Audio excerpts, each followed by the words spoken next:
다 함께 우리 신앙을 고백하시겠습니다. 나는 전능하신 아버지 하나님 천지의 창조주를 믿습니다. 나는 그의 유일하신 아들 우리 주 예수 그리스도를 믿습니다. 그는 성령으로 잉태되어 동정녀 마리아에게서 나시고 본디오 빌라도에게 고난을 받아 십자가에 못 박혀 죽으시고 장사된 지 사흘 만에 죽은 자 가운데서 다시 살아나셨으며 하늘에 오르시어 전능하신 아버지 하나님 우편에 앉아 계시다가 거기로부터 살아있는 자와 죽은 자를 심판하러 오십니다.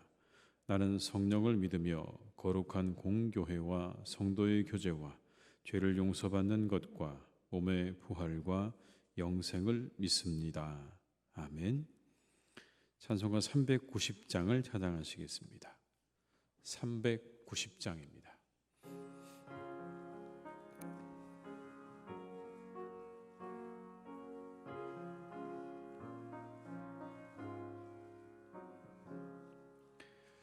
예수가 거느리시니 즐겁고 평안하구나. 주야의 자고 깨는 것 예수가 거느리시네. 주 날 항상 돌보시고 날 친히 거느리시네. 주 날 항상 돌보시고 날 친히 거느리시네. 때때로 괴로움 당하면 때때로 기쁨 누리네. 풍파 중에 지키시고 평안히 인도하시네. 주 날 항상 돌보시고 날 친히 거느리시네. 주 날 항상 돌보시고 날 친히 거느리시네.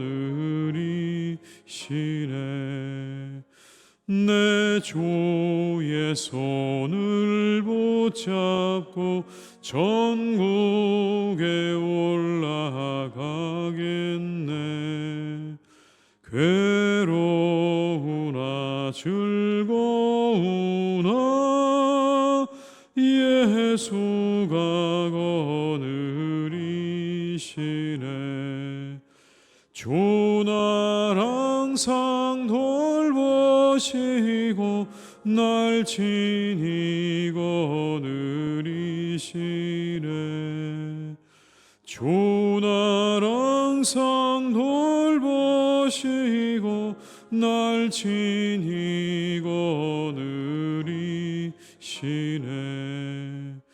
이 세상 이별할 때에 마귀의 권세 이기네. 전국에 가는 그 길도 예수가 거느리시네.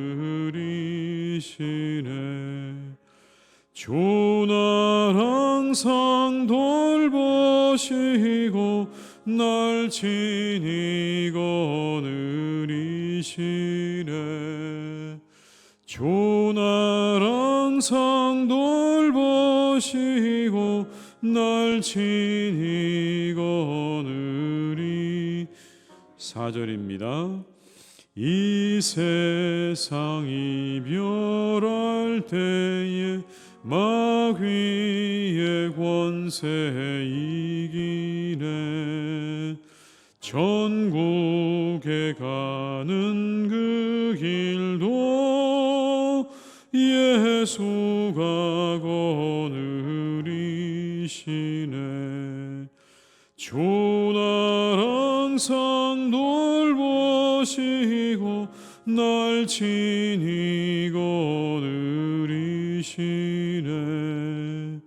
주날 항상 돌보시고 날 친히 거느리시네.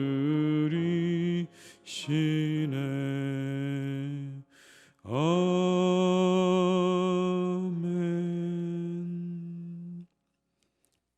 이 시간 하나님께서 우리에게 주신 말씀은 요한계시록 19장 11절에서 21절의 말씀입니다. 계시록 19장 11절에서 21절의 말씀입니다. 계시록 19장 11절에서 21절의 말씀을 함께 봉독하시겠습니다. 또 내가 하늘이 열린 것을 보니 보라 백마와 그것을 탄 자가 있으니 그 이름은 충신과 진실이라. 그가 공의로 심판하며 싸우더라. 그 눈은 불꽃 같고 그 머리에는 많은 관들이 있고 또 이름 쓴 것 하나가 있으니 자기밖에 아는 자가 없고 또 그가 피 뿌린 옷을 입었는데 그 이름은 하나님의 말씀이라 칭하더라. 하늘에 있는 군대들이 희고 깨끗한 세마포 옷을 입고 백마를 타고 그를 따르더라. 그 입에서 예리한 검이 나오니 그것으로 만국을 치겠고 친히 그들을 철장으로 다스리며 또 친히 하나님 곧 전능하신 이의 맹렬한 진노의 포도주틀을 밟겠고 그 옷과 그 다리에 이름을 쓴 것이 있으니 만왕의 왕이요 만주의 주라 하였더라. 또 내가 보니 한 천사가 태양 안에 서서 공중에 나는 모든 새를 향하여 큰 음성으로 외쳐 이르되 와서 하나님의 큰 잔치에 모여 왕들의 살과 장군들의 살과 장사들의 살과 말들과 그것을 탄 자들의 살과 자유인들이나 종들이나 작은 자나 큰 자나 모든 자의 살을 먹으라 하더라. 또 내가 봄에 그 짐승과 땅의 임금들과 그들의 군대들이 모여 그 말탄 자와 그의 군대와 더불어 전쟁을 일으키다가 짐승이 잡히고 그 앞에서 표적을 행하던 거짓 선지자도 함께 잡혔으니 이는 짐승의 표를 받고 그의 우상에게 경배하던 자들을 표적으로 미혹하던 자라. 이 둘이 산채로 유황불 붙는 못에 던져지고 그 나머지는 말탄 자의 입으로부터 나오는 검의 죽음에 모든 새가 그들의 살로 배불리더라. 아멘. 오늘 본문에는 백마 타고 오는 이가 있으시다 이렇게 말씀합니다. 백마 타고 오는 이가 누굴까요? 바로 예수 그리스도입니다. 본문에 나오는 이 백마 타고 오시는 예수님은 심판주로 그렇게 오십니다. 다시 오실 때는 심판의 주로 오신다. 승리의 상징인 백마를 타셨고 그 이름이 충신과 진실이다 이렇게 말씀합니다. 공의로서 악의 세력과 싸우신다 그렇게 본문에 말씀합니다. 11절의 말씀을 제가 읽어드리겠습니다. 또 내가 하늘이 열린 것을 보니 보라 백마와 그것을 탄 자가 있으니 그 이름은 충신과 진실이라. 그가 공의로 심판하며 싸우더라. 예수님이 가지고 계시는 모습을 그대로 드러내고 있습니다. 충성스러우시고 그리고 참되시다. 이게 예수님이 가지고 계시는 마지막 재림 때의 예수님의 그런 모습을 보여주는 중요한 그러한 형용사라고 말씀드릴 수 있습니다. 충성스러움과 진실함으로 세상을 심판하시는 주님. 거기에 어떤 거짓도 없고 어떤 불충성도 없는 충성됨과 진실함으로만 이 세상을 심판하시는 주님의 모습을 이렇게 그리고 있는 거죠. 그 주님은요 모든 것을 꿰뚫어 보신다고 말씀합니다. 불꽃 같은 눈으로 모든 것을 다 꿰뚫어 보신다. 그리고 그 머리에는 여러 면류관이 있는데 그중 하나는 자기만이 안다. 이런 말씀도 나옵니다. 여러분 12절의 말씀을 같이 읽어보시겠습니다. 그 눈은 불꽃 같고 그 머리에는 많은 관들이 있고 또 이름 쓴 것 하나가 있으니 자기밖에 아는 자가 없고.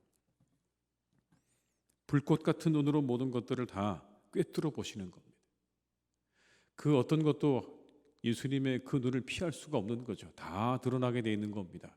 낱낱이 그 모든 밑바닥까지 다 드러나게 되어 있는 것입니다. 그리고 이렇게 말합니다. 이름 쓴 것 하나가 있으니 자기밖에 아는 자가 없다라는 말씀은 예수님의 이 모든 모습들을 인간의 이성으로는 절대 다 알 수 없다는 것을 말하는 겁니다. 우리가 주님을 어렴풋이 알기는 하지만 그러나 완벽하게 모든 것을 다 알 수는 없다는 거죠. 예수님과 인간과 무한대의 차이를 지닌 신적 존재임을 보여주시는 말씀인 겁니다. 다 알 수 없다 너희가. 아는 것 같아 보여도 그래도 주님만이 아시는 이름이 있는 것처럼 인간이 다 알 수 없는 영역도 분명히 있다.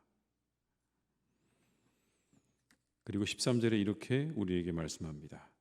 또 그가 피 뿌린 옷을 입었는데 그 이름은 하나님의 말씀이라 칭하더라. 여기 나오는 피 뿌린 옷을 입으셨다는 말씀은 두 가지 의미를 가집니다. 먼저는 자신의 피를 쏟음으로써 사단에 대해서 승리를 하셨던 십자가의 사건을 첫 번째는 의미합니다.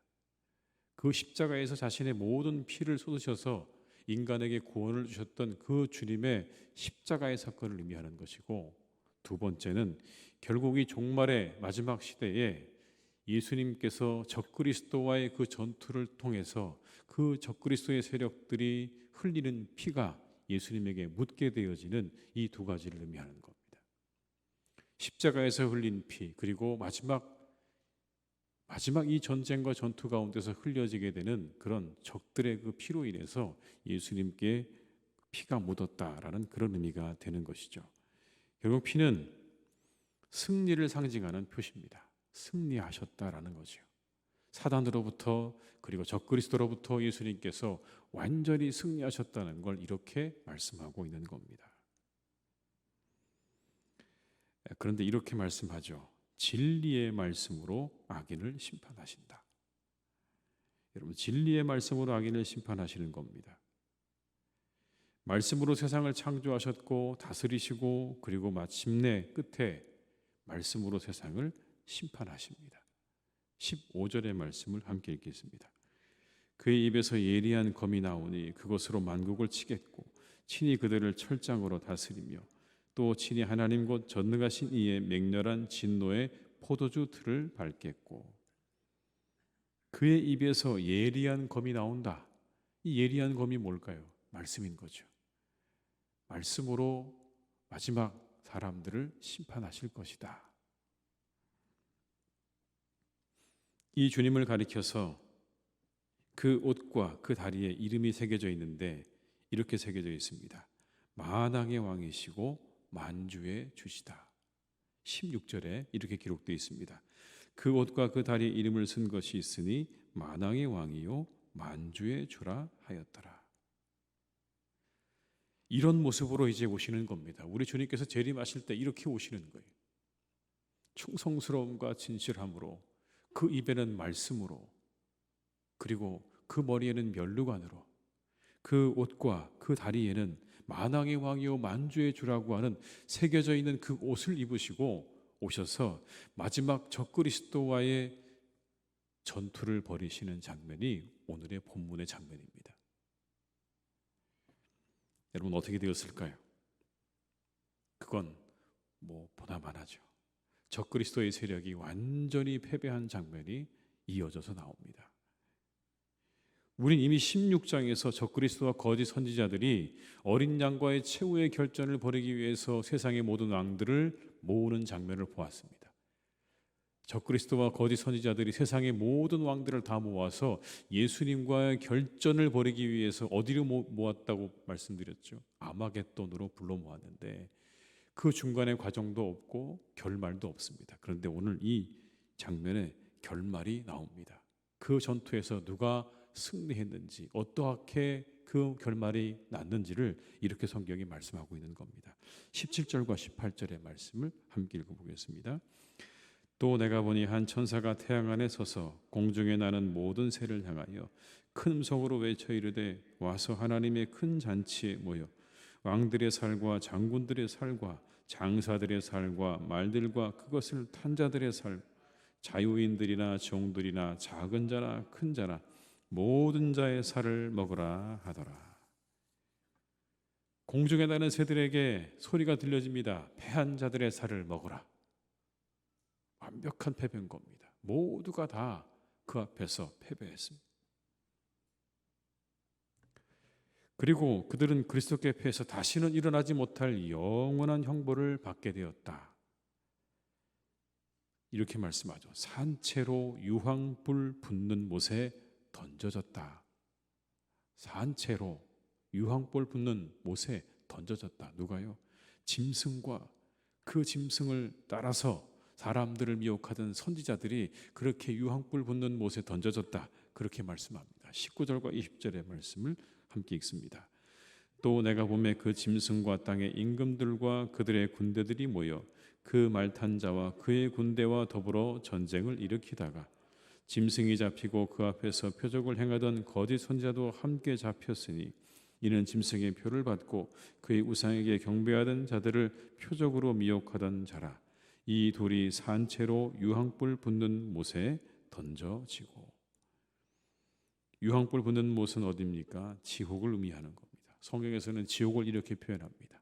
유황불 붙는 못, 바로 그곳에 던져졌다.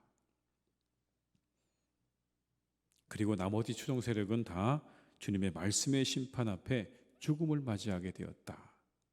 21절의 말씀입니다. 그 나머지는 말탄 자의 입으로부터 나오는 검의 죽음에 모든 새가 그들의 살로 배불리더라. 적그리스도와 그의 추종 세력들과 그리고 말 타고 오시는 그 예수님과의 전투에서의 결과는 이렇게 끝나는 겁니다. 모든 적대 세력들은 다 완벽히 패배하고 죽음을 맞이하게 되었고 그들의 우두머리가 되어지는 짐승과 그리고 그 짐승의 하수인 역할을 하고 있는 모든 거짓 선지자들은 지옥불에 던져지는 그러한 결말로 이야기가 끝이 나게 되는 거죠. 최후 승리를 말씀하고 있는 것입니다.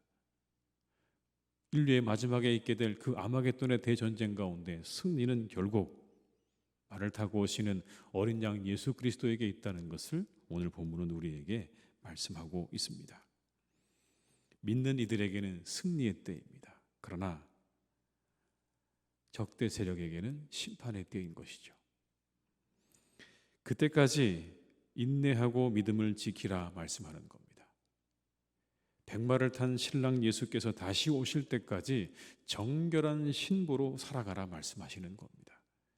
승리의 때가 우리에게 반드시 올 것이다. 지금 당장은 짐승과 그의 선지자들이 모든 것을 좌지우지하는 것처럼 보일지 몰라도 때가 되면 우리의 신랑 되시는 주님께서 백마를 타고 오셔서 그 모든 이들을 심판할 때가 반드시 있을 테니 그 모든 유혹과 시험과 핍박 앞에 염려하지 말고 두려워하지 말고 넘어지지 말고 쓰러지지 말라는 그런 말씀인 거죠. 오늘도 그 승리의 날을 바라보면서 하나님의 사람으로 주님의 신부로 잘 살아가시는 복된 날이 되시기를 주님의 이름으로 축복합니다. 세상을 바라보면 참으로 이 말씀이 맞습니다. 짐승들이 다스리고 거짓 선지자들이 판을 치고 그 추종 세력들이 모든 것들을 다 얻어가는 것 같은 그런 세상이지만 그러나 언젠가 때가 되면 우리 주님께서 백마를 타고 오셔서 그 모든 것들을 불꽃 같은 눈으로 꿰뚫어 보시고 그 말씀으로 심판하실 때가 있다는 사실을 믿으시면서 하나님 말씀을 꼭 붙잡고 이 하루도 승리하시는 복된 날이 되시기를 주님의 이름으로 축원합니다. 기도하시겠습니다. 아버지 하나님 참 감사합니다. 우리를 부르셔서 주의 자녀 삼아주시고 주의 신부 삼아주셔서 이렇게 하나님 믿음 안에서 우리가 이 새벽을 기도로 깨우게 하신 하나님의 은혜를 감사드립니다. 아버지 하나님 오늘도 우리가 주님의 신부로서 하나님의 사람으로서 정결한 삶을 살아가는 복된 날이 되게 하여 주시옵소서. 세상은 하나님 짐승들이 승리하는 것처럼 보입니다. 사단 마귀가 더 많은 권세를 가지고 있는 것처럼 보여지고 그들의 하수인들이 모든 것들을 얻어가는 것처럼 보여지는 세상이지만 그러나 주님은 우리에게 말씀하십니다. 그때 더욱더 깨어서 주의 순결한 신부로 살아가라고 우리에게 말씀하십니다. 주님 사랑하는 우리 교우들이 이와 같은 세상 속에서 더욱 정결한 주님의 신부로 하나님의 사람으로 신실한 믿음의 사람으로 살아가는 이 하루가 되게 하여 주시옵소서. 주님이 언제 오실지 우리는 모릅니다. 오늘 오실지도 모릅니다. 내일 오실지도 모릅니다. 그러나 오신다고 하셨으니 우리가 그때를 기다리며 그 마지막 때를 우리가 준비하는 마음으로 살아가는 우리 성도님들 되게 하여 주시옵소서. 하나님, 우리가 그렇게 우리의 마음으로 우리의 삶으로 준비할 수 있기를 간절히 원합니다. 언제 다시 우리 주님 오실지라도 주님, 그래도 제가 주님의 순결한 신부로 살기 위해서 애쓰고 노력했습니다. 그렇게 살려고 몸부림쳤습니다라고 말할 수 있는 하나님의 사람들 다 되게 하여 주시옵소서. 넉넉히 있다가 주님 오실 때 하나님 아무것도 드릴 것이 없는 인생 되지 않도록 인도하여 주옵시고, 주님께서 우리에게 바라시고 원하시는 순결한 신부의 삶을, 옳은 행실의 삶을 잘 살아서 하나님께 칭찬받는 분들이 다 되게 하여 주시옵소서. 아버지, 세상은 짐승과 그의 선지자들과 그를 추종하는 세력들이 모든 것들을 얻는 것처럼 보이지만, 그러나 마지막 전투에서 우리 주님 승리하실 것입니다. 어린 양이 승리하실 것입니다. 백마를 타고 오셔서 진실함과 충성스러움, 그리고 하나님의 말씀으로 불꽃 같은 눈으로 그 악의 세력을 심판하셔서 그들은 모두 지옥불에 던지고 그들은 마지막을 맞이하게 될 것을 우리가 이 말씀을 통해 다시 보게 되오니, 우리 마음 가운데 승리에 대한 확신으로 그 승리를 기다리며 오늘 우리의 삶을 잘 살아갈 수 있도록 인도해 주시옵소서. 아버지 하나님, 살아가는 우리나라를 주님께서 인도해 주시기를 간절히 원합니다. 하나님 함께 하셔서 정치, 경제, 사회, 교육 모든 분야 가운데 하나님이 도와주시고 하나님이 이끌어 주시기를 간절히 원합니다. 주님 도와주시옵소서. 모든 문제가 잘 해결될 수 있도록 그 문제를 이끌어가는 많은 사람들에게는 지혜를 더하여 주옵시고 품어야 할 마음을 더해 주시기를 간절히 원합니다. 백성을 생각하는 마음을 더욱더 품게 하여 주옵시고 그 복잡하고 얽혀있는 실타래 같은 문제들을 잘 해결해 나아갈 수 있는 능력과 지혜를 지도자들에게 주시기를 간절히 원하오니 주님 역사해 주시옵소서. 하나님, 우리 모두가 슬픔에 잠겨 있는 때입니다. 우리나라의 모든 사람들이 슬픔에 잠겨 있습니다. 전 세계의 모든 사람들이 우리나라에서 일어난 이태원 참사를 통해 많은 아픔과 슬픔을 겪고 있는 때입니다. 주님, 우리 모두를 지켜주시고 이 세상의 모든 사람들의 마음을 위로해 주시고 우리가 함께 격려하고 위로하며 다시 이 슬픔의 시간들을 잘 이겨나갈 수 있도록 주님께서 우리나라와 함께 슬픔을 겪고 있는 모든 나라들을 주님 인도하여 주시옵소서. 전쟁이 있는 땅에 전쟁이 그치게 해주시기를 기도합니다. 그 모든 전쟁이 그치고 이제 평화가 그 땅 가운데 임하기를 간절히 원하오니 주님, 저 우크라이나 땅을 주님께서 축복하시고 그 위에 평화를 내려 주시옵소서. 아버지 하나님, 사랑하는 우리 교회를 오늘도 주님께서 인도해 가시니 감사합니다. 하나님의 은혜로 늘 이곳을 지켜주시니 감사합니다. 풍성한 은혜가 날마다 베풀어지는 잔치의 자리가 되게 하여 주옵시고 이 자리가 아버지 하나님 성령의 충만함과 성령의 역사가 나타나는 복된 자리가 되게 하여 주시옵소서. 하나님의 말씀과 은혜가 선포되어지는 자리가 되게 하여 주옵시고 우리 모두가 그 아래에서 그 은혜와 말씀 아래에서 더욱 새로워지고 하나님의 사람으로 변화되어지는 성숙과 기쁨을 맛보는 복된 교회가 되게 하여 주시옵소서. 우리 모두가 다시 본래의 자리로 돌아갈 수 있기를 기도합니다. 본래의 자리로, 기본의 자리로 돌아갈 수 있도록 우리를 인도해 주시기를 간절히 원합니다. 하나님의 전으로 돌아오게 하시옵소서. 이 교회로 돌아오게 하시옵소서. 그 길을 열어주시옵소서. 예배의 자리로 돌아오게 하여 주옵시고 봉사의 자리로 돌아갈 수 있도록 주님께서 함께 하시고 역사해 주시옵소서. 환우들을 지켜주시기를 기도합니다. 회복되는 날이 되게 하시고 고침받은 날이 되게 하여 주시옵소서. 아버지 하나님, 또 여러 모양으로 어려움을 겪고 있는 교우들의 가정들도 있습니다. 경제적으로, 가정적으로, 하나님 또 그렇게 많은 문제로 인해서, 우리가 알지 못하는 많은 문제로 인해서 고통받는 가정들이 있습니다. 주님 기도하오니 그곳에 찾아가셔서 그 모든 문제들을 하나하나 다 해결해 주시기를 간절히 원합니다. 어려움들이 떠나게 도와주시옵시고, 그 모든 문제가 해결되게 도와주옵시고, 그 모든 문제의 근원들이 사라지기를 간절히 기도하오니 하나님께서 도와주시고 함께해 주시옵소서. 이 하루도 우리와 함께 하셔서 이 세상을 살아갈 때 우리 교우들을 건강하게 하시고 평안하게 하시고 형통하게 지켜주시는 복된 날이 되게 하여 주시옵소서. 모든 것 주님께 의탁드리옵고 예수님의 이름으로 기도드립니다. 아멘. 각자의 자리에서 계속 기도하시겠습니다.